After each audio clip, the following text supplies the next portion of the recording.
It has not helped us in any way, shape, or form. And I can just tell you, this is probably in the 20 years I've been coaching the biggest challenge. I mean, I've faced as a head coach is we literally have not.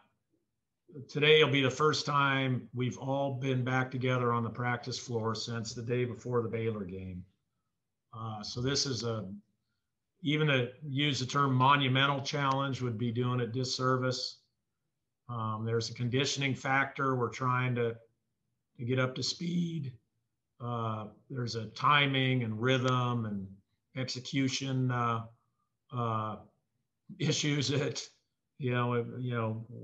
when you're involved with basketball that are obviously a big concern. And really, when you play the way we play, that's a huge part of who we are.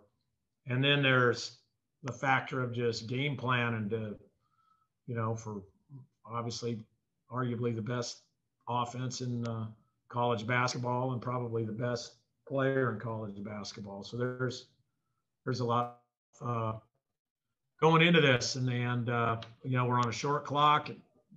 We were able to get together last night, and that looked like our first practice in the fall with the balls going everywhere and people leaning over and grabbing their shorts because they were gassed. But hopefully it'll come back quickly. But it's definitely a huge concern. I was saying Luka Garza is one of the guys that you guys are going to have to find a way to limit against Iowa.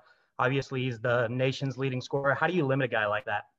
You don't. I mean, you try your best. I mean, he's shown on everybody that he can post numbers in a variety of ways. So you got to try your best to throw a bunch of different things at him.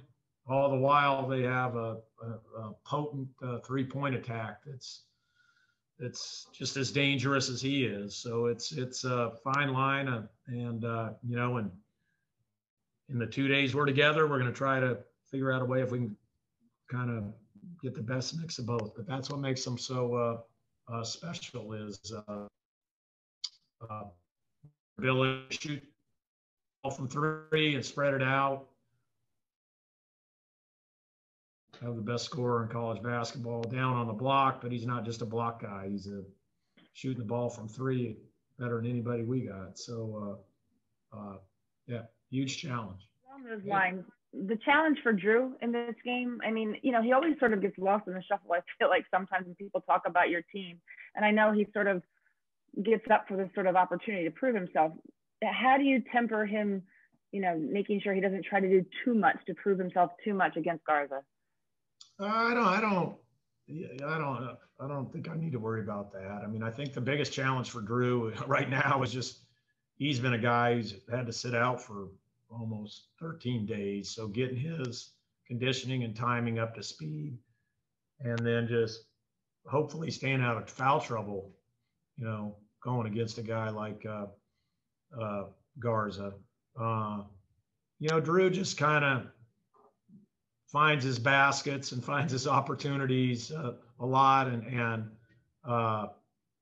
he's aggressive and at times, sometimes he ends up turning the ball over a little bit, but I'd rather have aggressive Drew than passive Drew. And not that I ever see passive Drew very often, but aggressive Drew is kind of what we like and what we're used to. So I honestly think just him getting his speed and some sort of sense of, his rhythm back, conditioning wise and all that's going to be the big key here.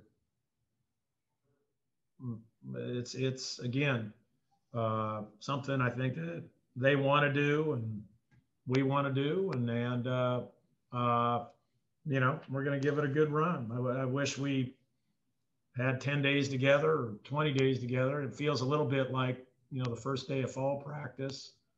But like I said, I'm hoping, especially with the veteran group that we have, that it'll, and the fact that we were in a really good place there around the 1st of December. So I'm hoping that we can get that kind of back sooner rather than later. Depth of what there, I'm sure Fran's seen it all before, so I'm sure they're planning on trying to slow Drew down and trying to throw different looks at our offense, and I'm hoping ours is as challenging to them as theirs is to us. So, they do a good job with their gap defense and keeping everybody in front. So and they do a nice job of mixing in man to zone and different looks and throwing in some post doubles and things like that. So that's kind of what we expect going into it.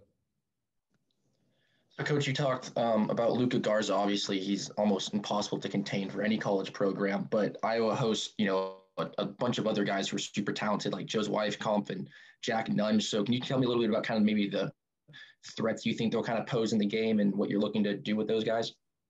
No, hey, Weiskamp is a huge concern. Also, he's a do-it-all kind of player with great size and can just hurt you on all three levels, and just got, he's just one of those great college players with a great winning mentality. And then, the rest of the group can really, like I said, really, really space the floor and hurt you from three and are every bit as potent as Garza is. So that's what makes it such a challenge.